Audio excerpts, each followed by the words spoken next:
Bapak dan Ibu sekalian, saya persilakan jika ada yang ingin ditanyakan.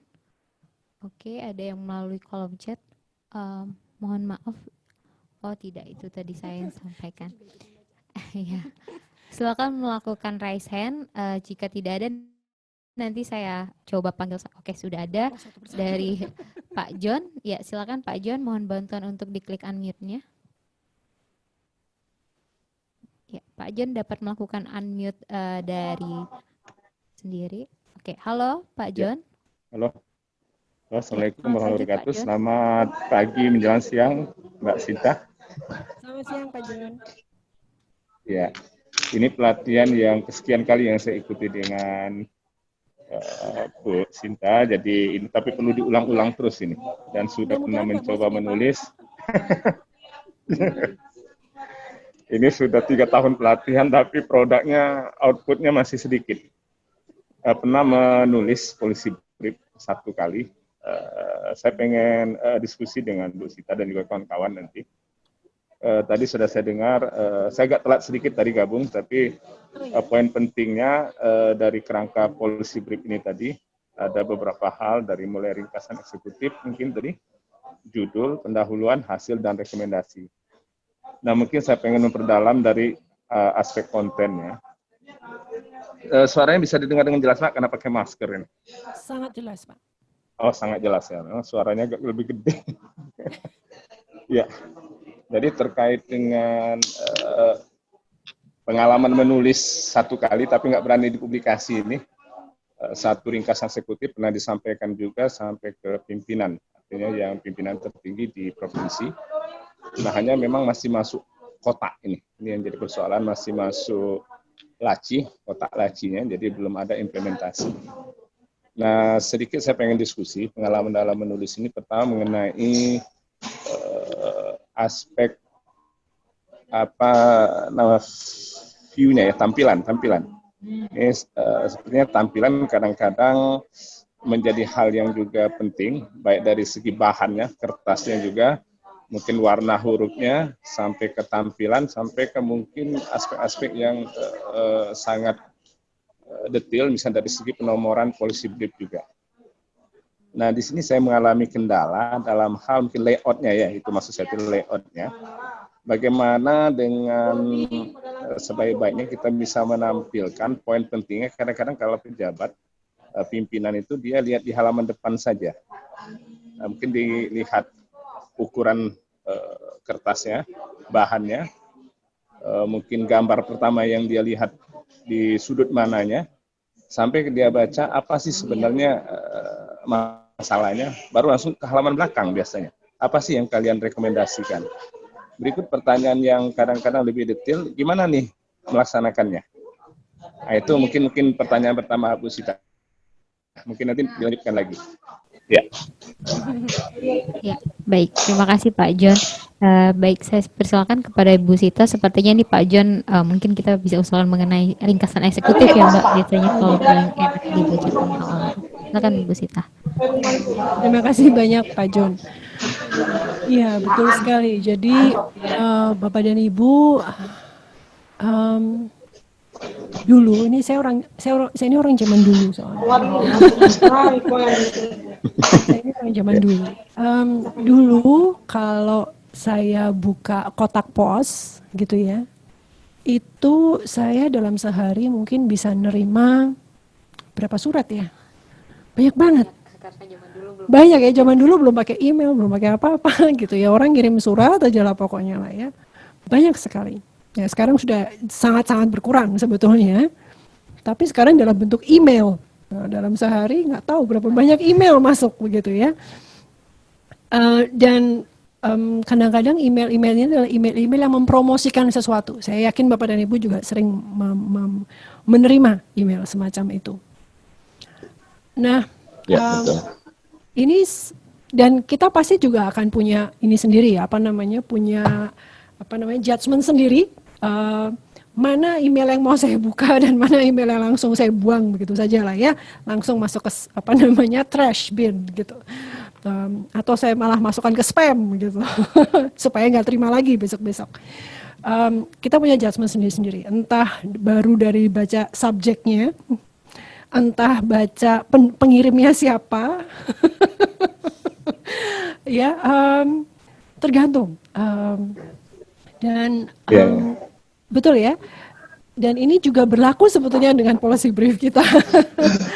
Nomor satu adalah bahwa para policy maker ini, terutama semakin tinggi posisinya beliau, begitu ya, beliau setiap hari dibombardir oleh berbagai macam informasi, berbagai macam permasalahan, bahkan bukan cuma informasi, tapi permasalahan setiap hari, setiap jam, bahkan jangan-jangan setiap menit ada masalah baru yang muncul, begitu.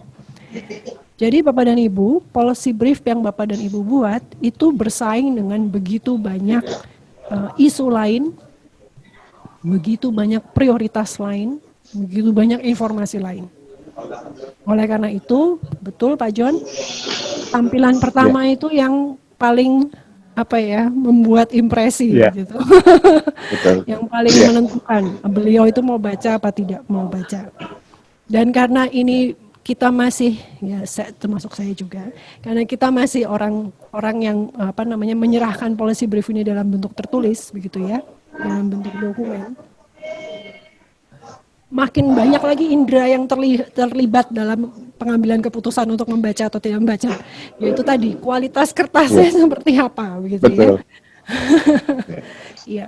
Jadi Bapak dan Ibu perlu memperhatikan aspek-aspek ini. Kalau misalnya Bapak dan Ibu akan mau menyerahkan sebuah dokumen policy brief tadi. Kertasnya tentu saja harus yang tebal, yang bagus, kelihatan agak ada modelnya sedikit lah, begitulah ya. Bukan kertas HVS biasa begitu ya. Kualitas pencetakannya juga harus baik, begitu ya. Tadi warna yang ditampilkan juga harus baik. Ada orang yang memang tidak suka dengan warna tertentu misalnya, jadi baru lihat warnanya saja sudah tidak senang, begitu ya. Ada orang yang orang itu memang macam-macam. Ada orang-orang yang sangat visual. Saya termasuk salah satu orang yang sangat visual. Jadi kalau tampilannya dari awal sudah nggak menarik, ya saya nggak kepingin baca lagi dalam-dalamannya seperti apa gitu. Nah, tampilan yang menarik itu seperti apa? Itu memang sangat challenging untuk kita tentukan rumusnya yang menarik itu seperti apa. Karena menarik itu sangat subjektif. Seperti kita ketahui, apa yang menarik bagi saya belum tentu menarik untuk Mbak Tri. Dan itu sangat subjektif. Tetapi sebagai panduan awal, tadi Pak John sebetulnya sudah menyinggung bahwa karena waktu mereka terbatas dan karena informasi yang mereka terima dalam sehari itu sangat banyak, maka pastikan bahwa poin-poin utama Bapak dan Ibu ada di dalam ringkasan eksekutif yang paragraf pertama yang ada di bawah judul. Tadi saya sebutkan di dalam slide saya, walaupun hanya ringkas, hanya satu paragraf, dia sudah harus menjelaskan tadi what, when, why, where, dan how-nya. Jadi masalahnya apa, kenapa, dan apa solusinya. Itu kalau mau sederhana begitu ya. Hanya dalam satu paragraf. Kalau beliau sudah tertarik di paragraf itu, baru beliau mau buka rekomendasinya apa sebenarnya, gitu. Lebih dalamnya apa di dalam rekomendasi tersebut. Kalau ingin lebih menarik lagi, itu bisa disajikan dalam bentuk mungkin kalau saya sebut sidebar atau box atau text box ya. Kalau di Word itu bilangnya text box. Jadi kalau Bapak dan Ibu pernah lihat dokumen yang besar gitu, dokumen yang besar dan isinya banyak begitu ya, tulisannya banyak, maksud saya besar itu. Bapak dan Ibu mungkin kadang-kadang menemui ada text box entah di sebelah kanan, entah di sebelah kiri, di halaman tertentu, di halaman pertama atau halaman mana begitu ya. Itu akan menunjukkan poin-poin tertentu. Sayang saya tidak bisa menunjukkan contohnya di sini. Mungkin bisa tunjukkan contoh apa ya? Ya boleh. Oke, baik. Mungkin Mbak Edna saya minta tolong bantu untuk admin. Kita coba buka ke halaman Kebijakan Kesehatan Indonesia. Baiklah, ini Bapak dan Ibu juga dapat mengakses untuk melihat contoh dari policy brief. Ya, buka ke halaman, lalu bagian atasnya mohon diarahkan ke kursor bagian atas. Terus, ya, ini Bapak dan Ibu buka halaman kebijakan kesehatan Indonesia, lalu mohon ya tolong ya, lalu kita buka ke bagian policy brief. Oke, mohon bantuan untuk diklik policy brief. Ya, di sini sudah ada beberapa policy brief mengenai JKN. Mungkin saya dapat dibantu untuk mengklik policy brief yang 2020 paling atas mengenai keadilan sosial, ya. Ya, diklik ya. Oh, mungkin bisa balik ke sebelumnya, Mbak. Ada di DAS mungkin? Yang di bawahnya, boleh minta tolong yang policy brief nomor 01. Bisa nggak? Ya, yang itu. Harus di-download mungkin? Biasanya enggak sih di situ. Kalau ya, oke, tidak bisa. Tapi coba buka ke PPT-nya Ibu Sita tadi, boleh minta tolong? Ya, Mas Yulis tolong dibantu. Ada di DAS nggak mungkin? Ada di desk.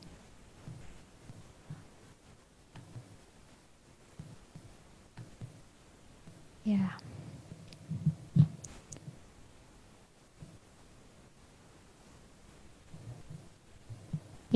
Ya, nanti ataupun Bapak dan Ibu dapat mengakses dashboard kami. Di sini sudah ada beberapa policy brief di bagian kolom rekomendasi kebijakan. Ya, khususnya ini mengenai JKN. Ini sudah banyak policy briefnya, tetapi juga ada policy brief mengenai KIA. Ya, oke. Ya, coba kita policy brief yang satu itu. Oke. Kalau tidak ke PPT-nya Ibu Sita saja, mohon bantuannya admin ke slide Ibu Sita. Ya, ke slide Oke.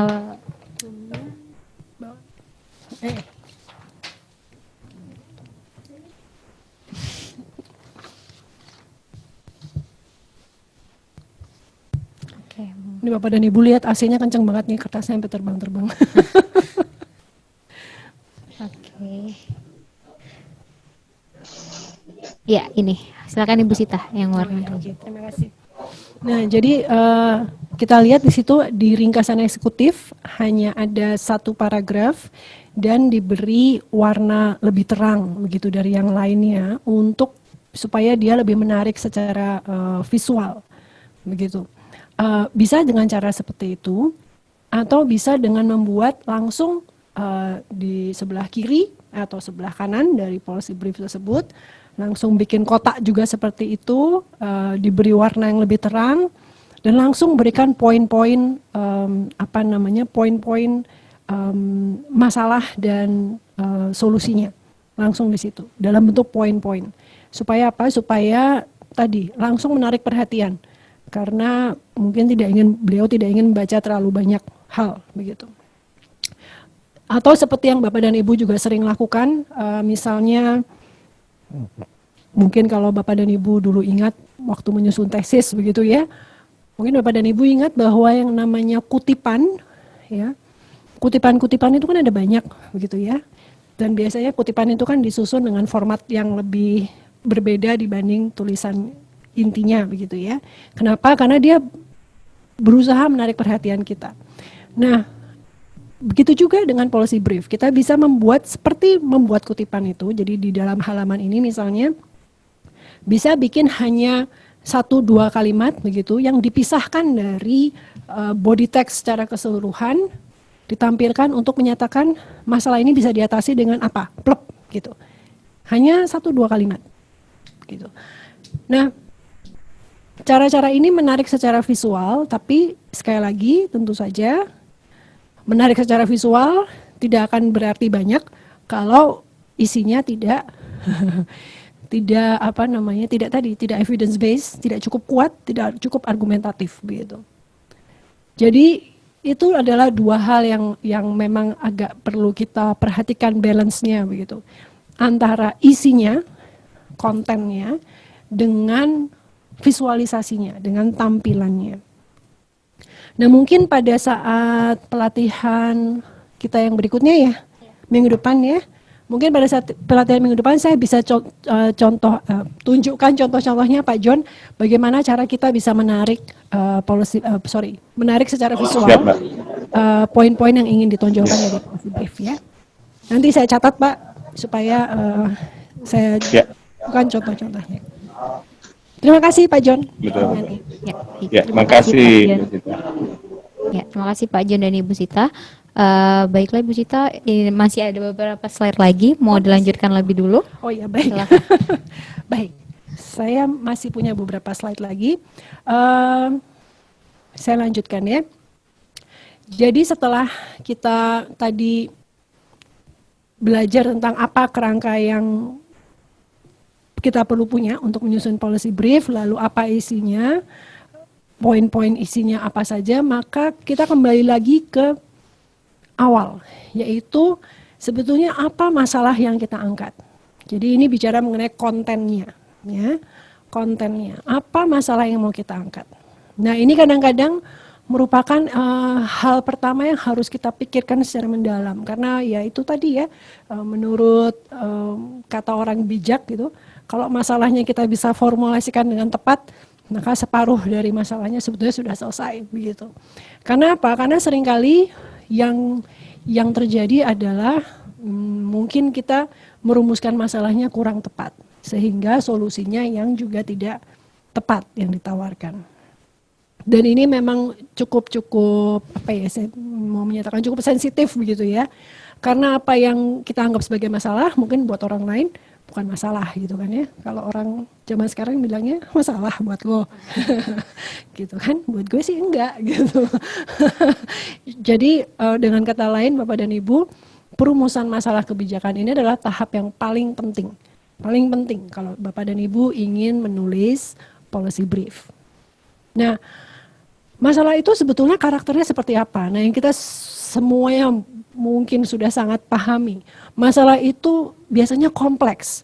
Nggak ada masalah, hampir nggak ada masalah yang sederhana ya. Masalahnya itu semuanya biasanya kompleks. Biasanya juga messy gitu, berantakan gitu ya. Kenapa? Karena banyak ketidakpastian, kemudian banyak interupsi dari mana-mana. Dan banyak juga yang dispute gitu, banyak yang menyangkal, banyak yang menyanggah gitu. Bukan itu masalahnya gitu. Jadi masalah itu biasanya kompleks, messy, dan biasanya juga a moving object. A moving object itu artinya hari ini dia masalah, tapi besok belum tentu dia jadi masalah. Atau hari ini dia masalah, kemarin belum tentu dia masalah gitu. Jadi dia selalu berubah-ubah tergantung pada timeline waktunya. Jadi oleh karena itu, apa ya, misalnya ya,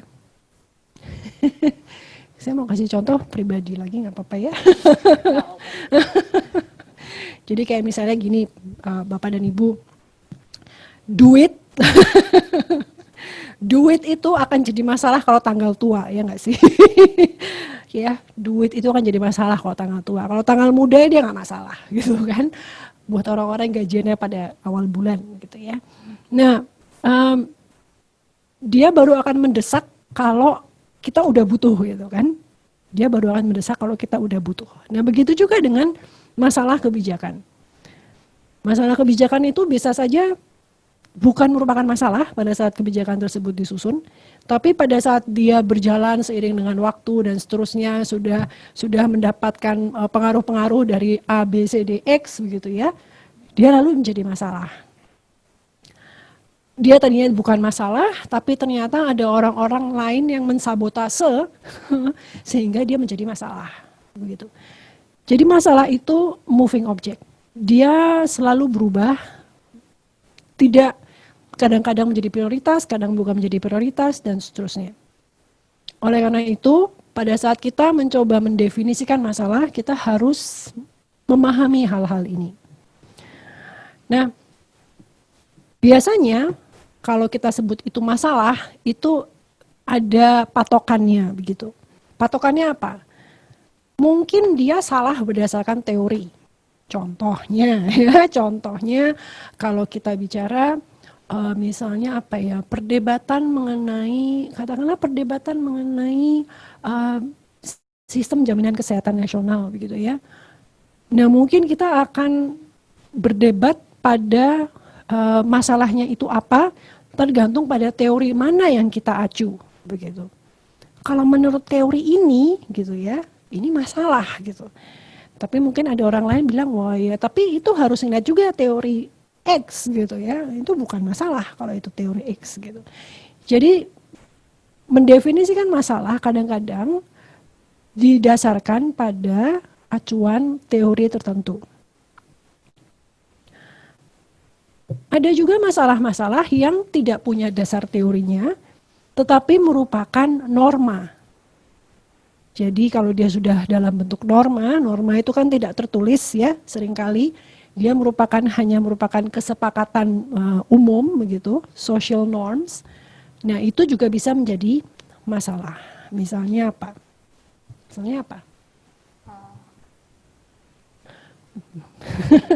Saya mau bilang tadi masalah minuman berpemanis tadi, ada standarnya gitu ya.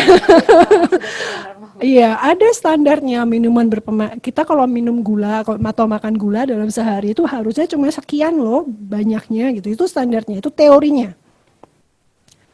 Tapi lalu ada norma lain yang mengatakan ya itu kan bukan orang Indonesia itu lidahnya bukan.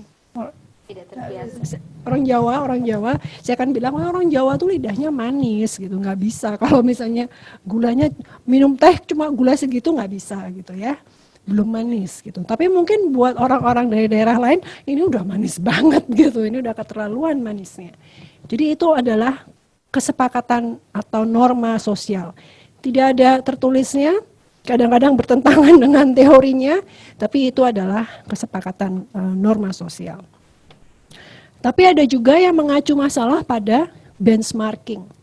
Jadi kalau kita sudah tahu bahwa ada best practice tertentu, begitu, ada best practice tertentu, maka kalau di luar best practice tersebut, maka itu adalah masalah.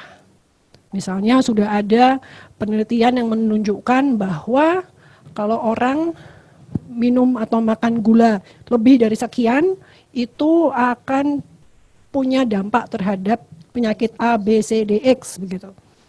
Jadi benchmarknya adalah misalnya negara ini sudah berhasil menurunkan risiko penyakit A, B, C, D, X karena sudah menekan konsumsi gula sekian gitu.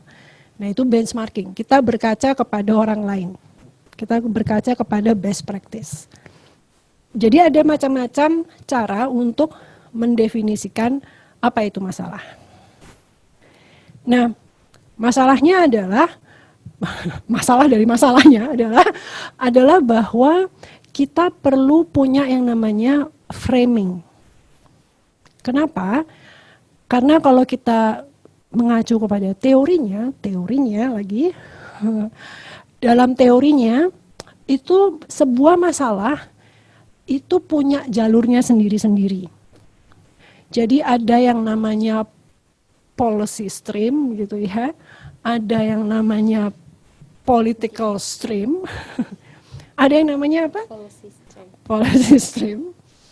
Dan itu semua masing-masing punya jalannya sendiri-sendiri dan dia bebas gitu berkeliaran kemana-mana. Dia baru akan menjadi masalah ketika ketiga stream ini ketemu gitu. Nah itu yang disebut sebagai policy window. Jadi ada sebuah jendela yang kebuka bahwa ini menjadi masalah yang diterima oleh ketiga stream yang berbeda ini sehingga mereka sepakat bahwa ini masalah, ini harus kita lakukan sesuatu. Nah, kenapa kita perlu memahami hal ini? Karena dengan adanya framing yang tepat, ini akan bisa meletakkan masalah pada konteks yang kita mau, gitu. Jadi kalau Bapak dan Ibu suka foto, suka selfie, suka apa gitu ya, Bapak dan Ibu pasti mengetahui framing kita di lensa kamera atau lensa handphone atau apapun yang kita pakai itu sangat menentukan angle mana yang akan terlihat menonjol, ya kan?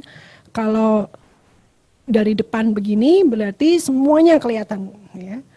Kalau kita punya angle-angle terbaik tertentu, mungkin agak 3/4, agak ke atas sedikit begitu, saya lebih terlihat lebih langsing begitu, kelihatannya berbeda lagi. Padahal orangnya sama, gitu ya. Jadi framing itu sama seperti itu Bapak dan Ibu, sama seperti lensa. Di mana kita mau letakkan dia, nah ya disitulah para pembacanya akan melihat permasalahannya. Nah, framing biasanya akan berfokus pada event tertentu. Atau framing juga biasanya bisa menunjukkan adanya perubahan dari sesuatu. Framing juga bisa didasarkan pada konsekuensi dari masalah tersebut. Framing lebih jauh juga bisa dilakukan dengan menyatakan dampaknya terhadap kesehatan atau ekonomi, lebih ini lagi terhadap duitnya gitu, lebih akan memberikan urgensi. Jadi framing bisa dilakukan dengan banyak cara. Bapak dan Ibu untuk satu masalah yang sama bisa memiliki framing yang berbeda. Dan framing yang berbeda ini tadi akan menentukan apa fitur yang mau ditonjolkan. Dan ini akan menggerakkan pembacanya untuk tadi apakah dia akan melihat ini sebagai suatu masalah atau tidak. Ya. Saya ingin memberikan contoh di sini ada 2 cara framing yang dicontohkan di sini. Bapak dan Ibu, saya persilakan membaca dulu problem statement 1, kemudian problem statement 2. Ya. Oke. Baik. Bapak dan Ibu, jika dapat melihat dari layarnya, di sini kami sudah menyediakan 2 problem statement, yaitu problem statement yang dengan topik yang sama mengenai minuman berpemanis.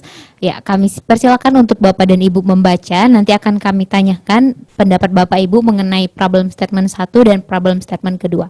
Kami berikan waktu 5 menit untuk membacanya. Silakan.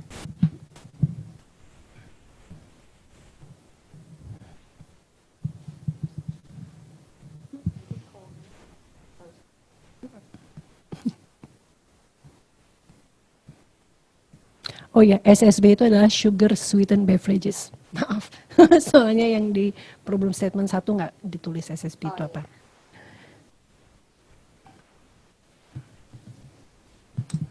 Atau jika sudah ada yang bisa menangkap, bisa langsung raise hand atau langsung klik unmute-nya, bisa memberikan pendapat mengenai problem statement 1 dan problem statement 2.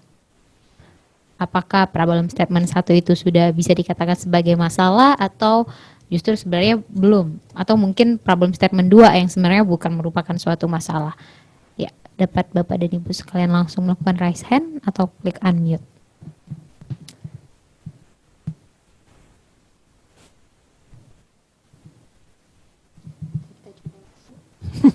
Kalau tidak ada yang suka rela, berarti suka tunjuk.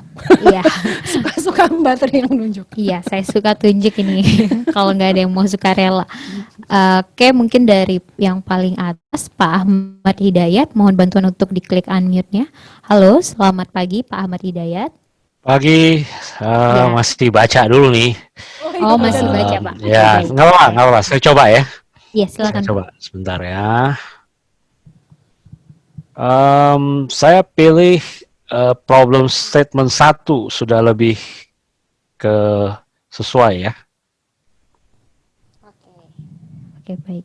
Bagaimana Ibu Sita, silakan. Terima kasih. Kenapa Pak pilih yang problem statement 1? Sesuai Ya. dalam hal apa Pak? Ya, ini sudah menunjukkan lebih ke masalah, kemudian juga menyentuh kepada stakeholder ya.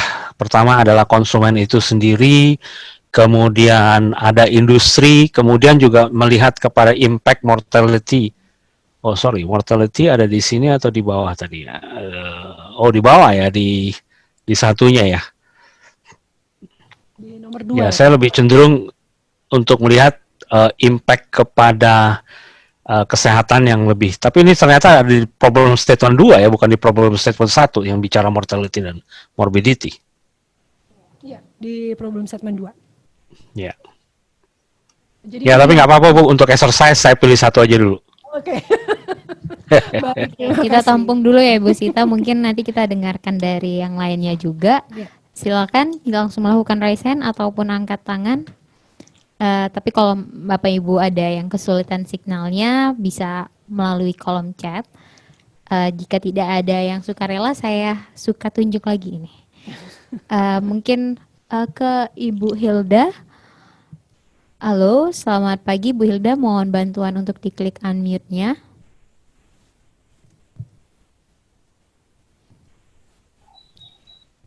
Ya, Ya, halo. Selamat pagi ya, Bu Hilda. selamat pagi. Ya, Ya. saya coba ya ini mungkin problem statement pertama ya, yang ini Pertama. ya, Oke, baik. karena Kenapa ini Ibu? ya karena ini masalah akan menjadi ada masalah di sini ya karena dituliskan bahwa pemerintah ini belum mempertimbangkan dampak kesehatan dari perilaku konsumsi masyarakat tersebut. Ya, ya ini yang menjadi masalah yang perlu diangkat ya karena kalau pemerintah masyarakat Indonesia konsumsi SSB-nya tinggi, ini akan mempunyai dampak terhadap dampak kesehatan ya. Jadi tapi sebaliknya ini apabila kan ini menjadi daya tarik bagi investor ya. Nah, apabila ini tidak ditampung juga nanti akan menjadi masalah juga bagi negara, ya bagi pemerintah untuk mendapatkan pendapatan negara. Ya mungkin itu ya ini adalah masalah barangkali ya. Ini statement pertama saya. Ya, oke, Ya, begitu. terima kasih Ibu. Ini juga ada dari Ibu Dian Isti Anggra ini melalui fitur chat mengatakan bahwa problem statement yang paling tepat adalah problem statement nomor 2, Bu Sita. Saya mau bikin voting dulu. Oke. Iya. Berikutnya. Karena Ibu Dian mengatakan bahwa alasannya karena lebih lengkap untuk 5W plus 1 H-nya. Oke.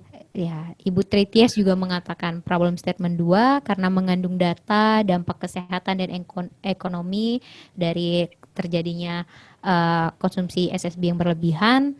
Lalu Ibu Fitria Tarina, mohon maaf, mengatakan juga problem statement kedua. Ibu Mutiara juga yang problem statement kedua. Oke, sepertinya sudah cukup Ibu Sita, mungkin bisa langsung memberikan tanggapan. Ya, baik. Terima kasih banyak Bapak dan Ibu. Kalau kita perhatikan di problem statement 1 dan 2, oke, nomor 1 dulu. Problem statement yang 1, apa yang menonjol dari problem statement 1 ini? Kalau kita lihat, dia menyebutkan ada jumlah konsumsi SSB tinggi. Kemudian dia menarik bagi investor industri untuk industri manufaktur SSB ya. Dan tingginya minat investor ini menghasilkan juga konsumsi dan industri tadi menghasilkan pendapatan negara yang meningkat. Tapi sebetulnya ada dampak kesehatan dari perilaku mengkonsumsi ini. Jadi kita melihat angle-nya itu lebih besar gitu ya. Kalau kita bicara kamera tadi, dia mau ngambilnya masih luas gitu ya. Landscape gitu kalau bisa ya. Deskripsi ya Mbak Sita. Iya, deskripsi. Dia mendeskripsikan secara umum jumlahnya tinggi, kemudian dia menarik, ada pendapatan, kemudian tapi ada side effect-nya, tapi belum dipertimbangkan. Nomor 1 itu. Jadi dia tidak menyebutkan data sama sekali memang, ya tidak menyebutkan data, dia hanya secara umum memberikan pernyataan, ya baru pernyataan saja. Nah, tapi kalau Bapak dan Ibu lihat, landscape ini itu lebih punya lebih punya, walaupun dia landscape, dia punya perhatian pada banyaknya banyaknya hal positif yang sebetulnya bisa didapat dari konsumsi SSB ini. Ya, menarik investor. Pemerintah mana yang tidak mau atau tidak senang kalau investor bertambah? Pasti mau ya. Apalagi apalagi pertumbuhan GDP kita sedang minus 5,32 seperti saat ini. Kita mau mengarah pada resesi. Pasti yang namanya investor, semakin banyak investor kita semakin senang gitu ya. Kemudian pemerintah mana yang tidak suka pada peningkatan pendapatan negara? Ya, pasti suka gitu kan ya. Kalau perusahaan yang baca juga dia akan lihat perusahaan mana yang tidak suka kalau konsumsi SSB itu tinggi. Ya pasti tidak ada yang tidak suka, ya kan? Semuanya pasti ingin mendapatkan pendapatan yang lebih banyak. Jadi pernyataan pertama ini menunjukkan ada banyak hal-hal positif di dalam SSB tersebut. Sementara di problem statement 2, kita lihat dia punya lensa yang lebih fokus, lebih kecil gitu ya, bukan jarak pandang, tapi luasan masalahnya itu lebih kecil, yaitu pada isu kesehatan. Jadi dia tidak dia tidak bicara mengenai faktor ekonomi sama sekali. Ya, dia bicara ini adalah isu kesehatan. Kenapa? Karena konsumsi kita ternyata termasuk yang top 5 gitu kalau di Asia Tenggara.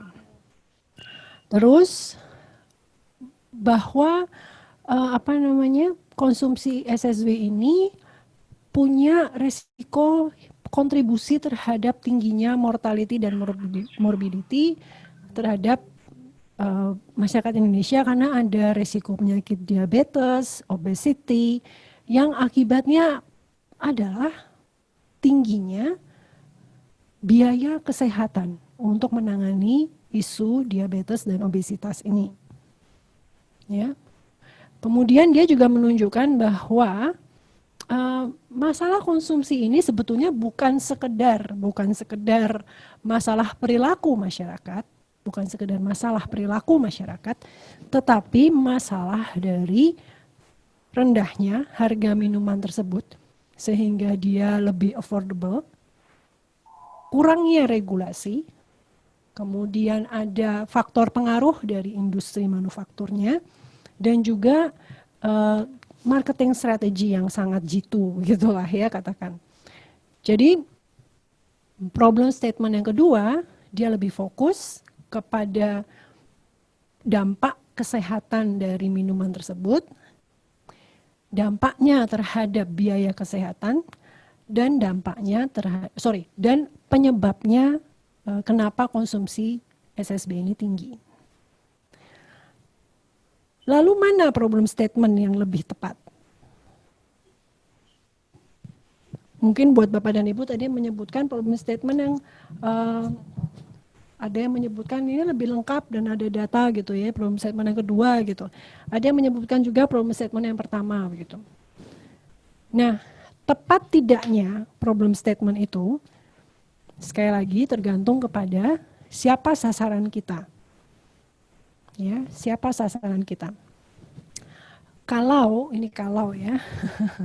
Kalau kita sudah tahu siapa yang mau diharapkan membaca policy brief ini, misalnya hal ini adalah Kementerian Kesehatan, maka kita akan berfokus kepada problem statement yang pertama. Ya.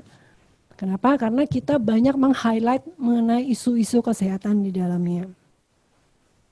Tapi kalau kita ingin menyasar lebih banyak orang, begitu ya, menyasar lebih banyak orang, dan kita tidak mau kontroversial di awal, gitu ya, kan ada orang-orang yang tidak mau kontroversial, begitu ya, tidak mau kontroversial di awal, dia akan pilih problem statement yang pertama.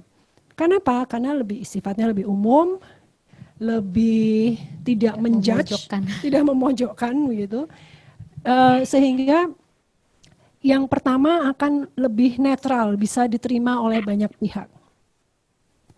Memang ada concern bahwa ada dampak kesehatan dari konsumsi SSB tersebut, tetapi karena awal pembukaannya tidak terlalu kontroversial, tidak terlalu mengapa tadi menjudge begitu ya, menuduh gitu, sehingga orang mungkin bisa lebih menerima, terutama orang-orang yang mungkin di luar sektor kesehatan, begitu. Jadi bagaimana Bapak dan Ibu memframing permasalahan Bapak dan Ibu sangat tergantung kepada siapa nanti calon pembaca yang mau disasar. Nah, kalau framingnya sudah pas, maka itu akan menjadi lebih mudah bagi beliau untuk menerima bahwa ini memang masalah, gitu. Baik, ada yang mau berkomentar dulu? Ya, Bapak dan Ibu sekalian, dari penjelasan mengenai problem statement 2 dan 1, kami persilakan untuk memberikan komentarnya. Langsung saja raise hand ataupun melalui kolom chat. Oke, jika tidak ada, saya coba komunikasi dengan satu-satu. Kita coba dengan Ibu Dian Isti yang tadi sudah memberikan pendapat melalui kolom chat. Halo, selamat pagi Bu Dian. Oh, ini Pak Ahmad membuka unmute-nya. Halo Ya, Pak Ahmad. boleh bertanya sedikit. Saya setuju dengan framingnya ya. Yang nomor 1 itu lebih umum, sedangkan yang nomor 2 lebih spesifik. Tapi saya ingin bertanya, kenapa yang nomor 1 lebih cocok untuk ke stakeholder kesehatan daripada yang nomor 2? Sedangkan yang nomor 2 itu kan lebih spesifik ya. Justru kita ingin menekankan perlunya ada regulasi dan lain-lain gitu terkait dengan SSB ini. Ya. Oh, mohon maaf Pak, saya salah sebut. Maksudnya yang kedua, yang lebih spesifik. Oke, baik. Terima kasih, clear kalau gitu. Mungkin ada yang lainnya. Ini Bu Hilda masih unmute. Halo, selamat pagi Bu Hilda. Ya, ini maaf Mbak. Oke, oh tidak, ternyata belum diklik. Oke, mungkin kita ke yang lainnya. Ibu Mutiara mungkin. Halo, selamat pagi Bu Mutiara. Selamat pagi Mbak. Ya, silakan Ibu jika ingin memberikan komentar atau bertanya. Jadi tadi saya setuju sih kalau dibilang yang problem statement yang kedua ini lebih cocok untuk sektor kesehatan. Cuma kayaknya kok masih kurang tajam ya. Tapi saya juga nggak tahu gimana cara tajaminnya gitu. Ya. Karena kalau bisa dibilang cocok buat sektor kesehatan juga, di sini industri main. Kemudian gimana ya? Kesana tuh masih kayak ini tuh harus melibatkan yang lain juga. Kemudian ada satu, saya nggak tahu problem statement itu butuh kayak semacam statement yang lebih nendang lagi nggak sih? Ya, terima kasih banyak Ibu Mutiara. Ya betul, saya setuju sekali bahwa problem statement itu memang harus nendang. Karena bagian awal sebelum orang membaca semuanya. Iya betul, harus nendang. Jadi nanti apabila Bapak dan Ibu akan memperbaiki problem statement ini misalnya ya, sebagai contoh, kalau problem statement ini mau kita perbaiki lagi, sebetulnya bisa. Misalnya saja, kita di situ belum menyebutkan seberapa besar sih kontribusi konsumsi SSB tersebut terhadap mortality dan morbidity. Seberapa tinggi mortality dan morbidity oleh yang disebabkan oleh diabetes mellitus dan obesitas ini. Dan apakah betul ini dikaitkan dengan konsumsi SSB tersebut? Begitu. Itu pasti ada datanya. Jadi kita bisa tambahkan di situ data yang menunjukkan bahwa Indonesia ini penderita diabetes mellitusnya sudah sekian banyak loh gitu. Dan ada penelitian yang menunjukkan bahwa ini salah satu faktor penyebabnya adalah karena tingginya konsumsi gula begitu. Ya misalnya. Kemudian bisa ditambahkan lagi data higher healthcare cost. Jadi sebetulnya berapa sih biaya kesehatan yang digelontorkan oleh pemerintah untuk mengatasi masalah diabetes mellitus begitu. Misalnya, bisa ditambahkan lagi. Dan kemudian mungkin bisa lebih nendang lagi kalau misalnya dikaitkan dengan kelompok tertentu dari masyarakat. Jadi kita tidak hanya mentarget masyarakat secara umum gitu, tapi kita lebih spesifik lagi misalnya Misalnya kita mau bilang bahwa obesitas pada anak, misalnya seperti itu. Misalnya ya. Jadi Bapak dan Ibu tergantung kepada sekali lagi seberapa banyak data yang Bapak dan Ibu miliki. Bapak dan Ibu bisa membuat framing yang lebih fokus, lebih jelas, dan lebih nendang, lebih tajam gitu. Tapi itu tadi, kita perlu data yang lebih lengkap, lebih komprehensif untuk bisa menunjukkan sebuah masalah itu adalah masalah. Jadi Bapak dan Ibu nanti pada saat menyusun problem statementnya masing-masing, bisa memikirkan data-data apa saja yang saya perlukan untuk membuat problem statement saya ini meyakinkan gitu, lebih nendang kalau tadi kata Bu Mutiara. Ya. Saya boleh bertanya, Ibu? Silakan. Ya, silakan. Iya. Kalau misalnya yang statement terakhir yang ini kan high consumption of FSB, kemudian selanjutnya bawah itu kita rubah narasinya menjadi sehingga perlu dipertimbangkan misalnya pembatasan akses terhadap affordability dan bla bla bla itu tadi, itu misalnya kita arahkan dengan statement seperti itu, diizinkan nggak sih Bu di bagian problem statement? Oke, terima kasih Bu. Jadi kita harus membedakan bahwa ini adalah problem statement ya Bu. Ini bukan ringkasan eksekutif. Kalau kita bicara pada ringkasan eksekutif, ya boleh, tentu saja boleh kita langsung tembak solusinya adalah ini, batasi batasi ketersediaannya, tingkatkan harganya, mungkin taruh lagi lebih banyak regulasi mengenai distribusinya dan seterusnya. Kalau kita bicaranya ringkasan eksekutif. Tapi karena kita bicaranya adalah problem statement, maka yang perlu kita state di situ adalah problemnya. Jadi problemnya adalah konsumsinya tinggi, dan konsumsi tinggi ini kenapa? Karena ternyata tadi affordability, less regulation, industry interference, dan marketing strategy yang sangat-sangat jitu gitu. Jadi problem, baru problem, belum ke solusinya. Terima kasih Bu. Terima kasih. Ya, baik. Terima kasih Bu Mutiara dan Ibu Sita. Baiklah Bapak dan Ibu, saya berikan kesempatan satu kali lagi untuk memberikan komentar ataupun bertanya. Saya persilakan untuk langsung raise hand atau angkat tangannya. Atau mungkin saya mau tanya sama pesertanya. Oke, silakan Ibu Sita. Saya mungkin mau tanya sama pesertanya mungkin. Mungkin Bapak dan Ibu sudah punya permasalahan gitu ya. Dan mungkin ingin memberikan kepada kami contoh caranya Bapak dan Ibu akan memframing permasalahan yang Bapak dan Ibu ingin angkat tersebut. Silahkan, kalau misalnya ada yang sudah punya contoh dan sudah punya framingnya, kira-kira seperti apa. Dan mungkin ingin mendengarkan komentar dari rekan-rekan yang lain, bagaimana kalau framingnya seperti ini. Gitu. Ya. Silakan Bapak dan Ibu, tadi Ibu Sita sudah sampaikan, silakan untuk memberikan, oh ya ini sudah ada yang raise hand, Pak John ini. Wah, ya, langsung, silakan Pak John untuk menjelaskan tentang framing problem yang sudah pernah dilakukan atau yang ingin dilakukan. Silakan Pak John. Ya, baik. Saya coba-coba ini izin kawan-kawan dan Bu Sita terkait dengan kegiatan rutinitas kita di RE. Nah, mungkin kita pengen, ini targetnya nanti kan paling tidak ada output menuju JKKI, ada satu produk untuk policy brief.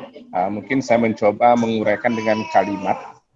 Nanti mohon kalau ada kekurangan data ini mungkin sebenarnya evidence base-nya ada, tapi mungkin dalam bentuk deskriptif saja yang akan saya sampaikan. Nanti bagaimana teknik untuk memframing ini. Kalau kita lihat problem statement-nya itu ada 3 hal yang kita lihat nih, khususnya kasusnya gini, temanya mungkin terkait dengan evaluasi JKN di Provinsi Bengkulu. Nah, terkait dengan evaluasi JKN di Provinsi Bengkulu dalam 5 tahun terakhir. Pertama yang kita temui problemnya kepesertaan. Jadi sampai saat ini belum tercapai UHC, Universal Health Coverage. Baru di posisi angka 70-80%. Dan ini hampir merata di setiap 9 kabupaten kota yang ada di Provinsi Bengkulu. Yang kedua kita lihat dari aspek pelayanan mutu. Di situ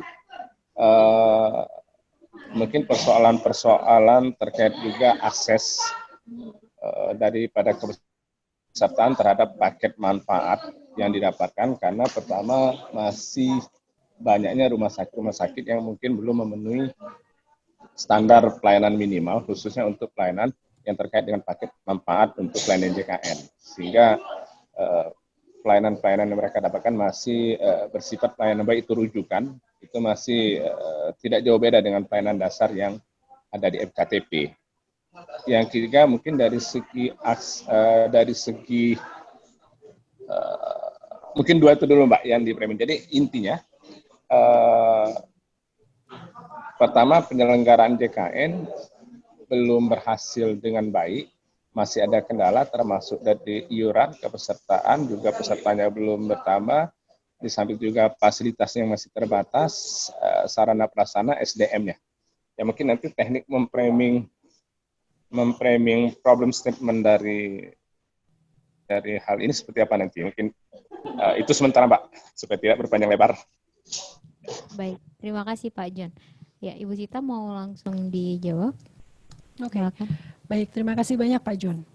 Mungkin ada teman-teman yang lain dulu yang ingin berkomentar. Kira-kira bagaimana ya kita memframing masalah Pak John tadi? Masalah kepesertaan JKN di Bengkulu yang belum 100% gitu ya, belum mencakup seluruh masyarakat. Dan bahwa kalaupun sudah tercover ternyata pelayanan yang tersedia belum sesuai dengan yang standar layanan selain layanan dasar begitu ya. Dua masalah ini menurut Pak John akan diangkat. Kira-kira framingnya seperti apa? Mungkin ada teman-temannya yang lain yang para hadirin di sini yang ingin memberi kontribusi, ide bagaimana kita memframing masalah ini. Ya, saya persilahkan dulu. Ya, Bapak dan Ibu, kami persilakan untuk memberikan komentar ataupun masukan terhadap problem yang sudah Pak John jelaskan. Mungkin ada beberapa Bapak Ibu yang juga mengetahui mengenai isu JKN, bisa langsung memberikan masukan kepada Pak John. Kami persilakan melalui kolom chat ataupun langsung raise hand. Silakan, atau di sini ada sesama mitra juga ini. Oh, ada sesama mitranya ya. Iya. dari. Apakah ada? Kalau tidak ada, kita coba satu-satu tanyakan, Mbak Sita. Coba boleh tanya sama siapa? Sama mitranya dulu coba. Iya, kita coba tanyakan kepada mitra dari FKM UNEDS. Mungkin boleh dibantu untuk diklik unmute-nya. Ya, halo, selamat pagi Bu Nikmal. Selamat pagi. Ya, Selamat pagi Mbak Sita, lama tak jumpa ya. Lama tak jumpa Bu Nikmal. Alhamdulillah, obat kangen. Saya berusaha ya belajar tadi dari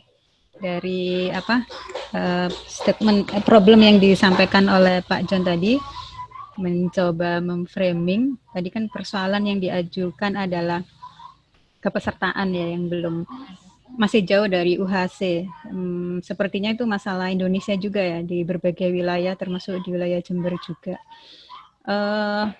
Barangkali bisa di-framing dengan ketika UHC masih jauh di awang-awang atau pencapaiannya masih jauh, bisa di-framing akan timbul masalah lagi ketidakmerataan di utilisasi pelayanan kesehatan, kemudian akan berdampak lagi ke ketimpangan di jenis-jenis penyakit yang dialami masyarakat. Mungkin itu barangkali yang bisa sedikit framing yang bisa ditambahkan. Sementara masih itu, Mbak Sita. Ya. Saya lanjut belajar lagi. Terima kasih. Ya, terima kasih Bu Nikma. Mungkin saya berikan satu kesempatan lagi untuk peserta yang lainnya. Dipersilakan. Ini Pak Ahmad ingin memberikan komentar. Halo. Ya, saya coba ya. Ya, saya melihat bagaimana kalau kita memulai dengan apa yang sebenarnya menjadi kekhawatiran dari pihak yang akan menerima policy brief ini menjadi fokus kita. Misalnya kalau ini ditujukan kepada pemerintah daerah, kita ingin memframing kalau seperti yang disarankan Bu Sita tadi adalah apa yang menjadi kekhawatiran pemerintah kalau JKN ini tidak berhasil gitu. Misalnya ada keresahan di masyarakat atau kesejahteraan yang tidak tercapai atau apa. Nah itu mungkin bagaimana kalau itu menjadi satu kalimat pembuka dari problem statement yang kemudian diikuti dengan fakta terkait dengan seperti yang Pak John sampaikan, kepesertaan dan kualitas layanan tadi. Oke, Demikian baik. dari saya. Ya. Terima kasih banyak. Terima kasih Pak Ahmad. Ibu Sita, sepertinya sudah cukup dua Iya, orang peserta. sangat Silakan. menarik. Sangat menarik. Terima kasih banyak Pak Ahmad dan Ibu Nikmal. Ya, jadi kalau kita kembalikan kepada penjelasan tadi, kita bisa melakukan framing dengan berbagai macam cara, ya kan? Yang pertama adalah kita fokus pada event tertentu atau pada satu event itu ya. Satu titik tertentu dari proses layanan tersebut, begitu. Satu titik tertentu. Atau kita bisa melihat pada perubahan dari indikator yang diharapkan, ya, penyimpangan dari indikator yang diharapkan. Kita bisa melihat pada konsekuensi yang terjadi jika masalah ini diabaikan, dan kita bisa melihat pada dampak terhadap boleh kesehatan, boleh terhadap ekonomi. Dan ini sebetulnya tadi dicontohkan oleh Ibu Nikmal dan Pak Ahmad. Ibu Nikmal tadi menyatakan bahwa ini mungkin bisa berangkat dari rendahnya utilitas terhadap layanan-layanan tertentu yang dibutuhkan sebetulnya oleh masyarakat. Gitu. Jadi ada dampak terhadap kesehatan yang perlu diperhatikan. Kenapa? Karena masyarakat yang membutuhkan layanan kesehatan ternyata tidak bisa mengaksesnya, ya, karena tadi mungkin mereka belum tercover atau karena memang layanannya tidak tersedia, sehingga mungkin untuk layanan-layanan kesehatan yang sebetulnya dibutuhkan oleh masyarakat tidak tercapai. Itu Ibu Nikmal berangkatnya dari situ. Sementara Pak Ahmad bilang berangkat dari keresahan pemerintah daerah kalau target JKN tidak tercapai. Social unrest, begitu ya. Social unrest itu satu hal gitu ya. Itu besar gitu ya dampaknya. Masyarakat menuntut gitu. Masyarakat menuntut pelayanan yang baik pasti ya, apalagi sudah dijanjikan bahwa semua masyarakat akan masuk dalam cakupan kesehatan semesta dan sebagainya. Kalau sampai tidak tercapai maka akan muncul social unrest. Bisa juga muncul karena pemerintah daerah berarti dianggap tidak berhasil mencapai target layanan yang dimandatkan kepada pemerintah daerah tersebut. Ya, dan kita tahu bahwa semakin ke depan nanti anggaran yang tersedia untuk pemerintah daerah akan sangat dikaitkan kepada bagaimana pemerintah daerah mencapai target-target kinerja yang diharapkan. Ya. Nah, ini dua sudut pandang yang berbeda dan dua-duanya menarik, dua-duanya penting, tapi sekali lagi sangat tergantung kepada siapa targetnya. Kalau kita mau bicara targetnya adalah pemerintah daerah, tentu saja yang akan sangat tertarik pada framing yang Pak Ahmad contohkan. Ya, menghindari social unrest, menghindari pemerintah daerah dicap tidak bisa mencapai target JKN. Gitu.